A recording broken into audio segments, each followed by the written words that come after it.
Brethren, you mean so much to us, all of you do. We love all of you and we appreciate you so much. Lady at Willa, where we worshiped last week, I found out we were coming down here and I was going to lead singing this week, so I emailed the brethren there and I said, we're going to be gone. I'll be preaching at North Point. And the lady, Phyllis Denny, sent me an email back and she said, where you're going, I have a cousin who is there.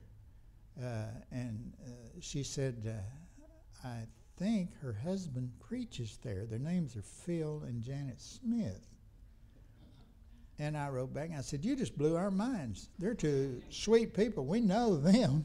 When I told Charlene what she said, she's Phyllis. She's Janet's first cousin. No wonder Phyllis is so sweet. And that's the way we feel about all of you, dear people. But we are here for far more serious work this morning, and that is to preach the gospel of Jesus Christ. We call this the Interview in Caesarea, or the Interview in Caesarea Philippi, passage that you're probably familiar with in Matthew 16, beginning verse 13. Says, when Jesus came into the coasts of Caesarea Philippi, he asked his disciples, saying, whom do men say that I, the Son of Man, am? And they said, well, some say thou art Jeremiah, or others Elias, or others Jeremiah, or one of the prophets, or John the Baptist. Different reactions to who Jesus was. He saith unto them, but whom say ye that I am? And Simon Peter answered and said, thou art the Christ, the Son of the living God. And Jesus said, blessed art thou, Simon Bar-Jonah, for flesh and blood hath not revealed it unto thee, but my Father which is in heaven. And I say also unto thee that thou art Peter, and upon this rock I will build my church. And I will give unto thee the keys of the kingdom. And whatsoever thou shalt bind on earth shall be bound in heaven, and whatsoever thou shalt loose on earth shall be loosed in heaven. And he said, I will build my church, and the gates of hell shall not prevail against it.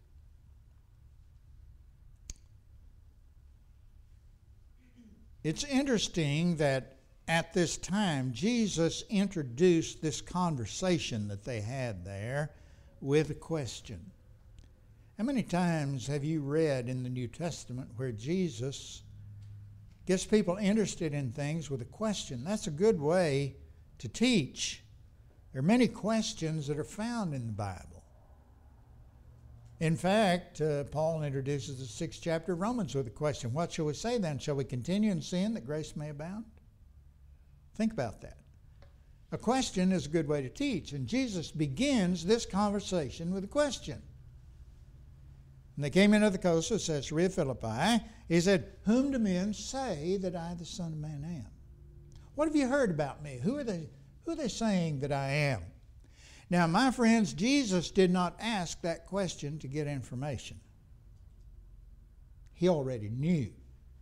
John 2:25 said he needed not that any should testify what is in man, because he knew what's in man.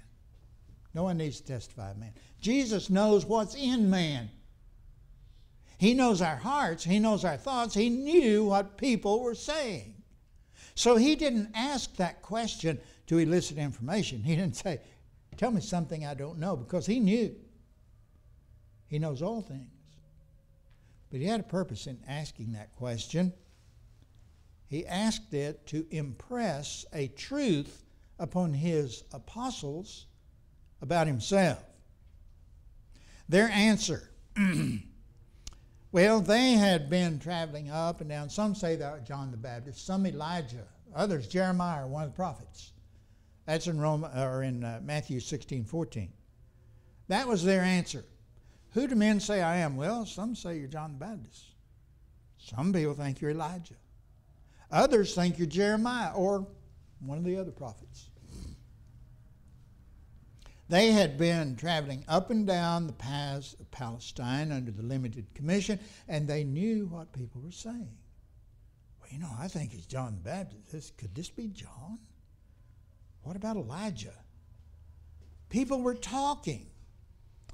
Jesus generated a lot of interest in the world in which he lived, more so than we think. Great multitudes followed him. Hundreds rejected him. Nobody was ever the same when they came in contact with Jesus, after they came in contact with Jesus. And they had heard what people said. Some say thou art John the Baptist. Why would they say that? Have you thought about that? Why would they say this is John the Baptist? Well, as you know, in Matthew, the 14th chapter, Herod had John put to death. And you know why he was put to death? Because he displeased Herod's wife. Wonder how many preachers have had, figuratively, their head chopped off because they displeased an elder's wife. You wonder about that. Well, I know a few. I'm sure some of you do too. But why did he displease his wife? Well, actually, he displeased Herod, but Herod was really sort of afraid to do anything about it. What did John do? He told Herod that you have your brother Philip's wife. You're married to your brother's wife, and you can't have her. Why? Because it's not lawful. It's not according to the law of Moses. Now, wait a minute. He was putting Herod in an untenable position, wasn't he? That's what our brethren, some of them would say today.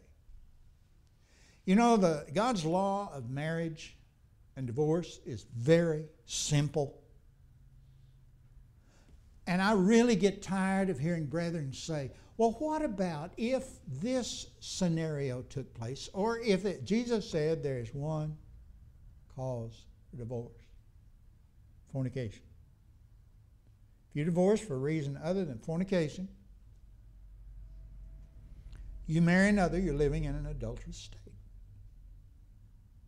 And Herod and his brother Philip's wife were living in adultery. They were living in sin. And you know, Herod was a nominal believer. He believed in God, I'm sure. But he was still living in sin. John was that bold. And you know what happened to John? He was put to death. He was put to death because of that statement. He was very brave. He was fearless.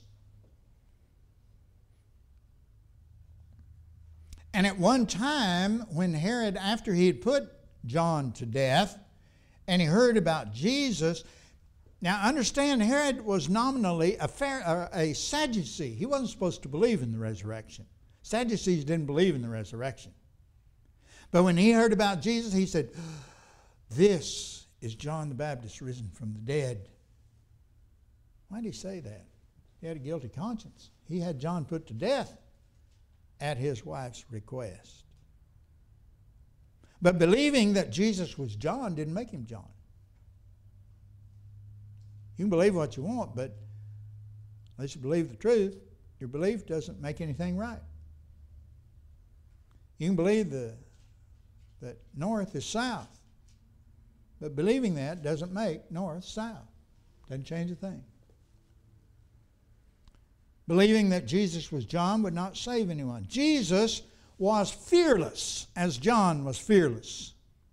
John was fearless in Matthew 19 when he said, it's not lawful for you to have your brother Philip's wife. Jesus was fearless in Matthew 23 when he excoriated the scribes and the Pharisees, calling them whited sepulchres, generation of vipers, snakes, hypocrites. He was fearless. So you see, you can see why someone might say, that must be John. He's a pretty fearless fella. Not afraid to speak the truth. Well, others said Jesus was Elijah. Some say thou art John the Baptist. Some Elias or Elijah. Others Jeremiah, one of the prophets.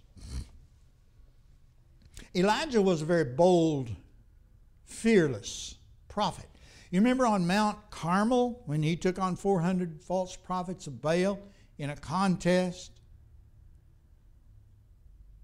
And he told Israel, he said, how long halts between two opinions? If Baal be God, serve him. If Jehovah is God, serve him. But don't stand here and waver back and forth. And they had the contest. And the prophets of Baal, they laid out their sacrifice and they called on Baal all day long to send fire down and consume that sacrifice. And you know it never happened. No such thing as Baal as far as a living being. He was a figment of their imagination, just like Allah is a figment of Muhammad's imagination in our time. There was no Baal. Elijah said, lay the wood up here. Laid the wood up. Put the sacrifice on it. All right, put the sacrifice on it. Now dig a trench around it. Dug a trench around it. Pour water over the wood. Soak the wood. Soak the sacrifice and put water in the trench around it. And they did. And he prayed to God, and fire came from heaven, consumed the sacrifice, the wood, then licked up the water in the trench around the altar. Now that's backward from the way sacrifices usually are. You put the wood up here, you put the sacrifice on it, you light the wood, it comes up from the bottom and it consumes the sacrifice after the wood is lighted. But not this. This came from God. Burned the sacrifice, then burned the wood, then burned the water all around the altar, proving that Jehovah, he is God. And Elijah was a fearless man who opposed the false prophets of Baal, just as Jesus was a fearless man. Malachi had predicted that Elijah would return. In fact, the last two verses of the Old Testament is Malachi's prophecy of the return of Elijah. Malachi chapter 4, verses 5 and 6, behold, I will send you Elijah the prophet before the coming of the great and dreadful day of the Lord, and he shall turn the heart of the fathers to the children, and the heart of the children to their fathers, lest I come and smite the earth with a curse. I want you to turn over to the book of John. John chapter 1.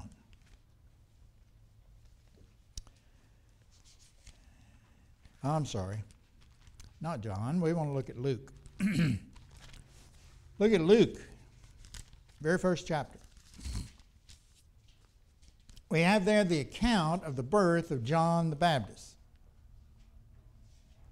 And the angel appeared to Zacharias, who was the father of John. And in verse 13 of Luke 1, the angel told Zacharias, he said, thy prayer is heard, thy wife Elizabeth shall bear thee a son, thou shalt call his name John. Now drop down to verse 15. He shall be great in the sight of the Lord.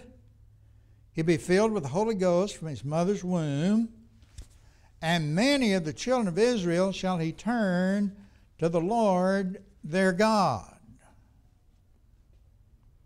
And he shall go before him in the spirit and power of Elias, that's Elijah, to turn the hearts of the fathers to the children and the disobedient to the wisdom of the just, to make ready a people prepared for the Lord.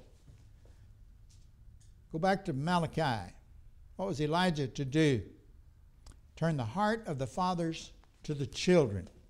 Isn't that what the angel said that John would do? To turn the hearts of the fathers to the children in Luke 1:17. John was that Elijah which was to come. John would come in the spirit of Elijah. Now these people in Jesus' day thought that Malachi meant Elijah was going to come back from the dead, that Elijah would return, and that Jesus was Elijah returned from the glorified state. That's what they thought. They misunderstood this prophecy. But Malachi is talking about John. And if you compare Malachi 4, 5, and 6 with Luke 1, you'll see exactly what we're talking about. John was Elijah, which was for to come. But a lot of people thought that Jesus was either John or he was Elijah. Elijah met Ahab and Jezebel and denounced their sin in killing Naboth and in seizing his vineyard. And they did that in 1 Kings, or he did that in 1 Kings 21 and verse 19. He said, in the place, and this is God speaking, in the place where the blood licked Naboth's blood shall the Ahab's blood be licked. Then Elijah died. And sometime later, that was fulfilled. That was in 1 Kings chapter 21. In 1 Kings chapter 22, verses 37 and 38, we find that was fulfilled. That when Ahab died, they washed out his chariot. They washed the blood out of his chariot. And where they washed it, the dogs came, licked up the blood. Elijah was a pretty fearless sort of fellow. So you see why people may have thought Jesus was Elias or Elijah. Well, some said he was Jeremiah. Some say thou art Jeremiah. Why? Well, Ezekiel is remembered as a prophet of the captivity. He's the one who saw the valley of dry bones. This valley of dry bones represented Israel in captivity. But when he prophesied and flesh came upon them and they stood up, they were resurrected. That was the prophecy of the resurrection of Israel from their captivity, when these bones were rejuvenated. So Ezekiel is a prophet of the captivity. Daniel is another prophet of the captivity who saw those great world empires. But Jeremiah, we remember, is a weeping prophet. Jeremiah wept. If you look at Jeremiah chapter 9, verse 1, he said, "Oh, that my head were waters and mine eyes a fountain of tears, that I might weep day and night for the slain of the daughter of my people." Jeremiah is known as a weeping prophet. In fact, he wrote the book that we call the Lamentations of Jeremiah. He lamented the fall of Israel. He grieved and he wept for God's people. Isaiah had predicted that Jesus would be a man of sorrows. He predicted that in Isaiah 53. And we know in John 11, at the grave of his friend Lazarus, shortest verse that we know in the English Bible in John 11:35 simply says, Jesus wept. Oh, there's so much in that verse. Jesus wept. 3 days before that, Jesus had received word that Lazarus was sick, and he didn't go immediately to heal him. Jesus knew that he was going to die, and Jesus knew that he would raise him from the dead. And he delayed going. And he got word that he was dead. And Jesus said, "Let's go." And his disciples said, "Well, Lord, it's too late. It's too late." Jesus said, "No, he's sleeping. He's sleeping." Simply meant he was resting. And he said that the power of God might be demonstrated. So he went, and he went to Mary and Martha, and they were lamenting the loss of their brother Lazarus. They went out to we would call it, out to the graveyard, to that tomb. And Jesus came to the tomb of Lazarus, and it says he wept. Why did he weep? He knew he was going to raise him from the dead. I believe he may have wept because he knew that Lazarus was in a better place and he was going to have to bring him back to this terrible world. It's a terrible world in which we live. You know, we weep for those who have died. Very often we weep and we mourn. And I used to do that. I don't do this anymore. I don't mourn and think, oh, what they missed. I have a brother who died 47 years ago yesterday. Day before yesterday. 47 years ago. And I wept for him, and I thought, oh, he missed so much. You know, I look back now and I go, my brother hadn't missed a thing. He's in a far better place. He was a Christian. So he really hasn't missed anything. And I wouldn't grieve for him. I wouldn't want him brought back here. I would grieve if he was brought back. And I think maybe that's why Jesus wept. Also, he wept because he was a man. Yes, he's God. But he was man. He became deity, became flesh. The Word became flesh and dwelt among us. He was God. Fully God, but he was fully man. And his humanity caused him to weep at the grave of his friend. And he may have sorrowed for the sorrow that his friends were going through. And we weep with those who weep, don't we? So Jesus wept. So he may have reminded them of Jeremiah in that regard. In another glimpse of Jesus weeping in the last week of his life, he approaches Jerusalem. He stops on the crest of the Mount of Olives. He looks over that city. He gazes over it, and Luke 19:41 says, and as he came near, he beheld the city and wept over it. He wept over Jerusalem. That word wept means deep-seated emotion, to weep with convulsive reaction to some great sorrow or grief. The same word was used when it was said Peter went out and wept bitterly after he denied Jesus. He wept because of his sins. And Jesus wept because of the sins and the consequent doom that would engulf Jerusalem. In that respect, he was like Jeremiah. Now, all of these appraisals that we've looked at all look at Jesus as a man. Whom do men say that I, the Son of Man, am? I know who, but I'm asking this to teach you disciples something. And they said, some say thou art John the Baptist, others Elias, others Jeremiah, or one of the prophets. What did they all say? Well, they all said Jesus was a man.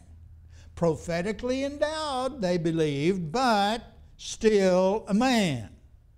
Now Jesus puts this question to them, whom say ye that I am? And Simon Peter answered and said, thou art the Christ, the Son of the living God. I want us to look carefully now at Peter's appraisal of who Jesus was. Thou art the Christ, the Son of the living God. Peter called him Christ. Thou art the Christ. That means anointed. The word Christ is the Greek equivalent of the Hebrew Messiah. Both mean anointed. The Hebrews would have called him the Messiah. The Greeks called him Christ. Christ is not the name of Jesus. His name is Jesus. Some people say, well, his name is Jesus Christ. No, his name is Jesus. Christ is his title. It means the anointed. He's a Messiah. He's the anointed of God. And Peter said, thou art the Christ, the Son of the living God.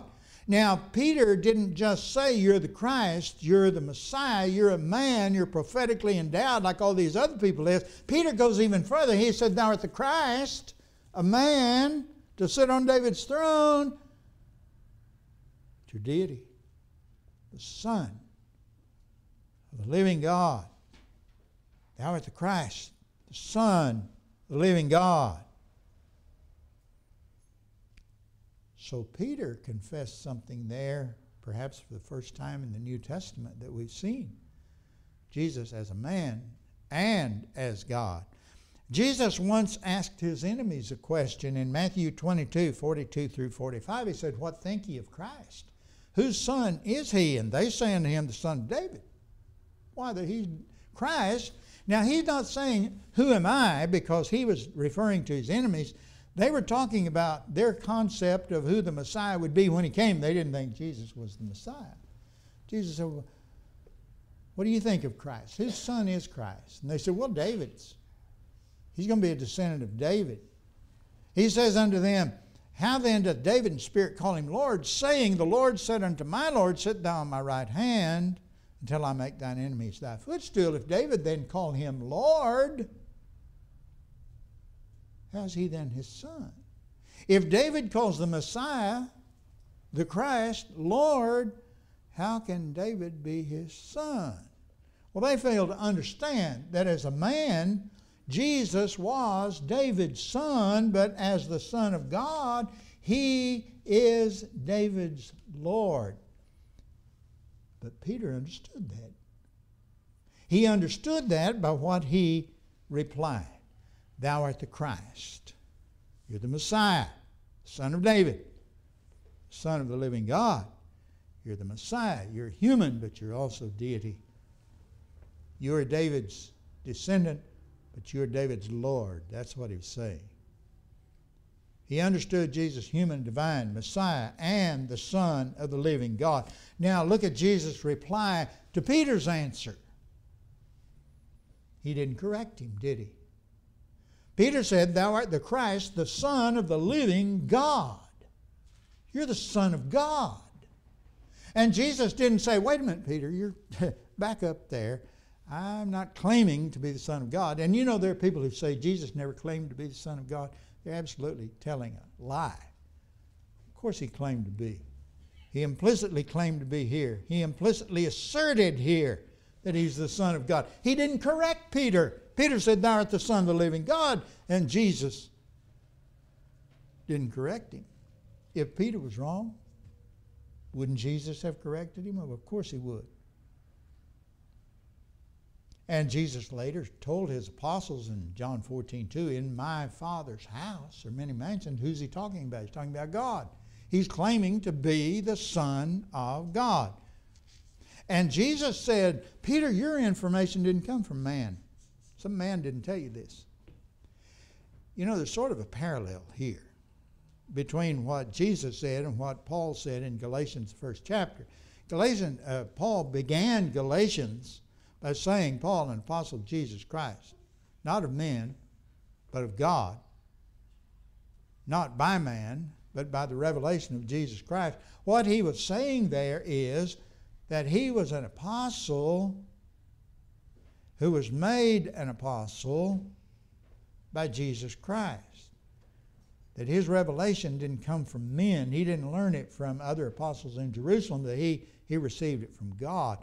And that's what Jesus is saying here. He said, "Flesh and blood, blessed art thou, Simon Bar-Jonah."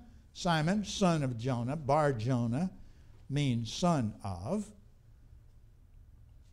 "Blessed art thou, Simon, son of Jonah."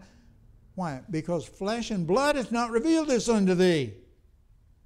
What you've just said, the faith that you just confessed, that I am the Son of God, was not revealed to you by any man. "Flesh and blood hath not revealed this unto thee, but my Father which is in heaven." How did God reveal to Peter that Jesus was his son? By Peter's observation of what Jesus did. If you go over to the 5th chapter of John, you'll see there that Jesus mentions a number of witnesses to what he claimed to be. He said that God is witness. John was a witness. That the voice of God from heaven was a witness. Jesus said, I witness of myself, but he said, if I witness of myself, my witness is not true. But he said, there's another that beareth witness of me.